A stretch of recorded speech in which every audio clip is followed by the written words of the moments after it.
Duplicate elements एक array में कैसे फाइंड करते हैं, आइए इस वीडियो में समझ लेते हैं।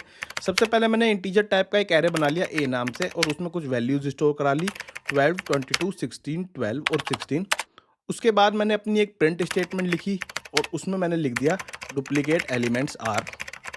उसके बाद मैंने अपना एक फॉर लूप चलाया और अपने लूप वेरिएबल आई को मैंने स्टार्ट करा दिया 0 से। Comparing condition the I is less than A dot length और उसके बाद आई प्लस प्लस लिख दिया।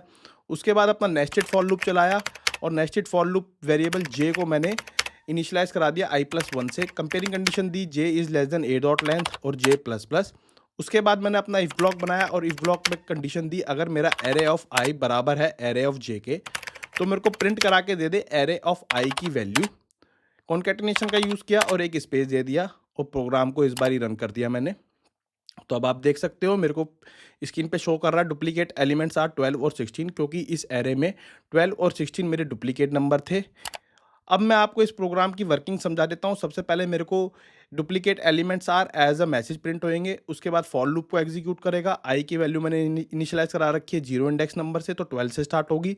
कहाँ तक जाएगी, एरे की लेंथ तक जाएगी। 12 से लेकर ये 16 तक हमारा ये पहला फॉर लूप चलने वाला है।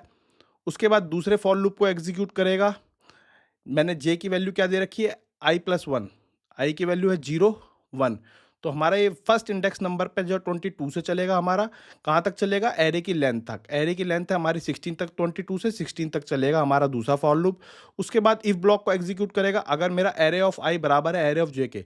एरे ऑफ आई की वैल्यू है 0, 0 इंडेक्स वाले को चेक कराएगा एरे ऑफ जे के साथ।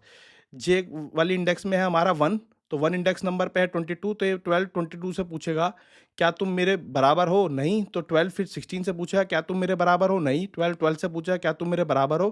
कंडीशन इस बारी हो जाएगी ट्रू तो इस ब्लॉक को एग्जीक्यूट करेगा और मेरे को प्रिंट करा के दे देगा एरे ऑफ आई की वैल्यू जो कि है 12 तो 12 आ जाएगा। इस बारी आई की वैल्यू एक इंक्रीमेंट हो जाएगी, आई की वैल्यू हो जाएगी 1, जे की वैल्यू हो जाएगी इस बारी 2 तो जे में 2 आ जाएगा।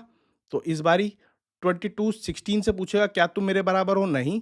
फिर 12 से पूछेगा नहीं, फिर 16 से ही पूछेगा नहीं। तो इस बार ये फॉर लूप में एंटर नहीं होगा, आई प्लस प्लस हो जाएगा। इस बार आई की वैल्यू हो जाएगी 2 तो जे की वैल्यू हो जाएगी आई प्लस 1, आई की वैल्यू है 2, 2 प्लस 1 होता है 3 तो 3 हो जाएगी।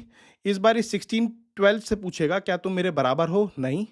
फिर 16 से पूछेगा क्या तुम मेरे बराबर हो, कंडीशन ट्रू हो जाएगी। इफ ब्लॉक को एग्जीक्यूट करेगा और उसके बाद हमारे को प्रिंट स्टेटमेंट में आ जाएगा और हमारे एरे ऑफ आई की वैल्यू हो जाएगी 16।